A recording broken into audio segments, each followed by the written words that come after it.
As the sun rose upon the earth and Lot entered Zoar, the Lord rained upon Sodom and Gomorrah, Saul's furious fire from the Lord out of heaven.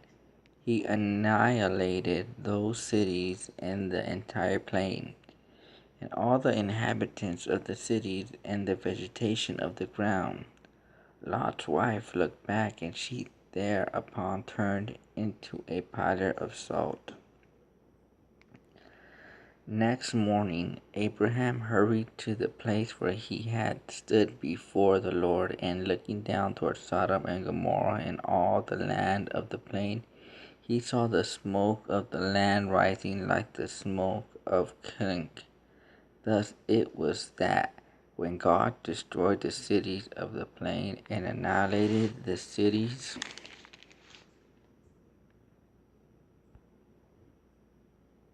where Lot dwelt, God was mindful of Abraham and removed Lot from the midst of the upheaval. Lot went up from Zoar and settled in the hill country with his 2 daughters, for he was afraid to dwell in Zoar. And he and his 2 daughters lived in a cave. And the older one said to the younger, "Our father is old, and there is not a man on earth to consort with us in the way of all the world.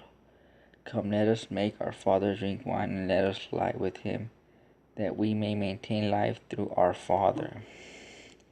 That night they made their father drink wine, and the older one went in and lay with her father. He did not know when she lay down. He did not know when she lay down or when she rose. The next day,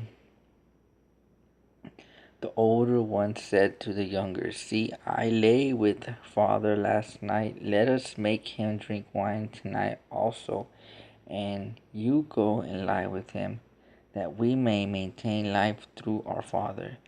That night also they made their father drink wine, and the younger one went and lay with him. He did not know when she lay down or when she rose. Thus the 2 daughters of Lot came to be with child by their father. The older one bore a son, named him Moab.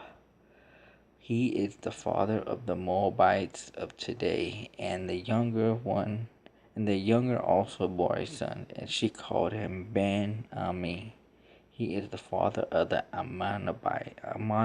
Ammonites of today.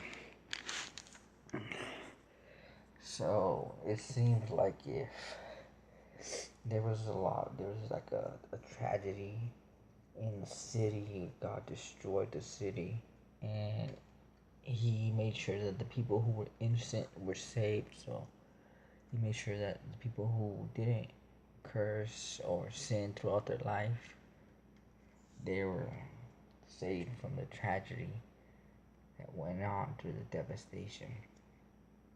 So, I'm thinking, God, He will save you.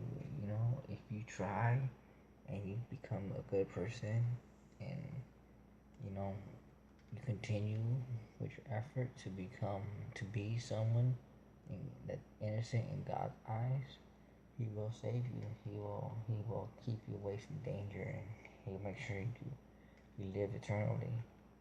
And that's what He did to Lot. And it went on where um, Lot's daughters, they didn't have nobody to continue their bloodline, so they were dependent on their grandfather to keep the blood going.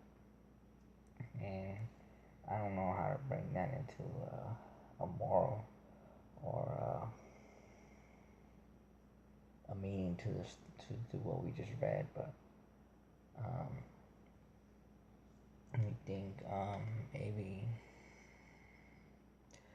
I mean like it's just two situations where the city was destroyed and some people were saved, and the bloodline was gonna get destroyed, and you know it continued going healthy and normally.